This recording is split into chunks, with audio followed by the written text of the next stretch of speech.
Hello, everyone, and welcome to another episode of Deep Dialogues, where we dive into the heart of what matters.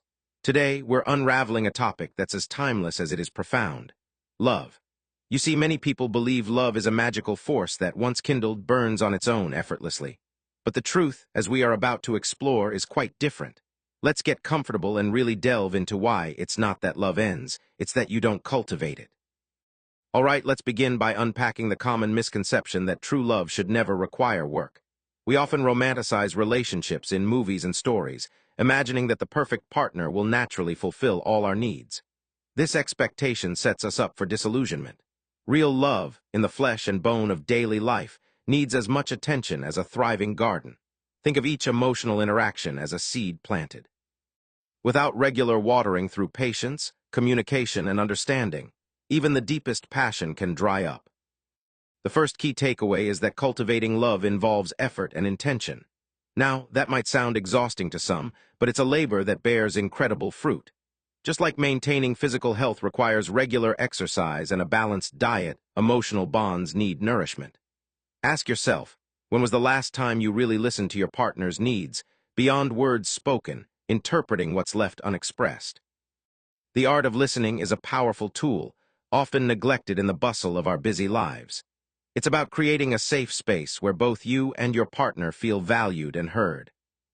So how can we cultivate love in a practical sense? Let's break this down into manageable actions. Start with daily check-ins, not just the obligatory "how was your day?" but more considered queries that explore their inner world. Develop rituals, however small, that strengthen your connection. For instance, having a technology-free time together encourages presence and intimacy. These practices might seem simplistic, but they're foundational. Secondly, nurturing love means navigating conflict constructively. No relationship is devoid of disagreements. The difference between thriving and withering love lies in how these disputes are handled. Avoid blame-based language. Phrases like "you never listen" can be replaced with "I feel unheard when." Notice the subtle yet profound shift. It's about engaging with empathy and open-mindedness. Thinking of conflict as an opportunity for growth rather than a battle to win changes the dynamic entirely. And let's not overlook forgiveness, a cornerstone of any enduring relationship. Holding on to grudges is like adding weeds to our garden. They slowly suffocate the blooms of love. The art of forgiveness isn't about erasing the past, but freeing our emotional bandwidth from resentment, thereby facilitating newfound closeness. As we ponder the influence of time on love, let's remember that while it takes effort to cultivate, love isn't a finite resource. It's remarkably renewable. Every act of kindness, every instance of laughter shared enriches the love bank from which we can draw in times of need. Returning to our garden analogy, think of every positive interaction as compost that enriches future interactions.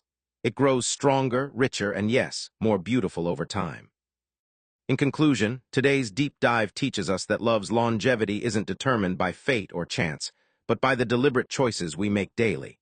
It's an ongoing process, vulnerable yet resilient. So, my dear listeners, let's commit today to start watering the gardens of our love. Let's nurture them with kindness and care, watching as they flourish into the profound stories of our lives. Thank you for tuning in. Remember, it's never too late to become who you're meant to be in love. Keep cultivating, keep loving. Until next time. Now, as we continue to explore this fascinating topic of sustaining long-term love, let's dive deeper into the everyday practices that can help strengthen your emotional connection with your partner. We've already touched on the importance of daily emotional check-ins. This isn't merely about asking how their day was or if everything is fine. It's about being truly present and engaged in your conversations. You see, when you create a space where open communication is encouraged, you foster a sense of safety, allowing both partners to express their innermost thoughts and feelings. Pausing here, it's crucial to note that one common barrier to effective communication is our modern-day distraction with technology.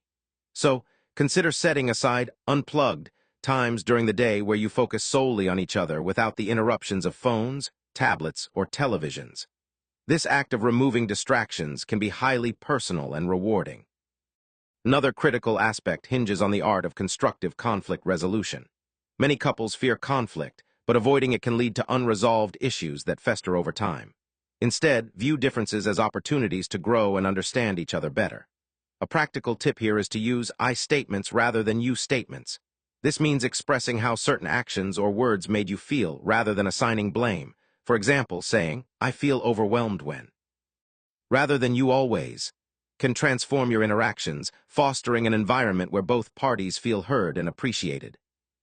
Furthermore, I'd like to introduce the concept of reframing dissatisfaction. It's natural for couples to experience moments of dissatisfaction, as we all evolve and change over time. However, viewing these moments as gateways to understanding and not simply roadblocks is essential. By doing so, you open up conversations about needs and desires that may have been previously overlooked. Taking short breaks for self-reflection can also be immensely beneficial. Giving yourself the space to understand your own emotions helps you communicate more effectively and clearly.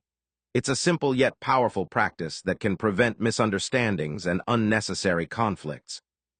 On the theme of continuous nurturing, small acts of kindness and appreciation go a long way.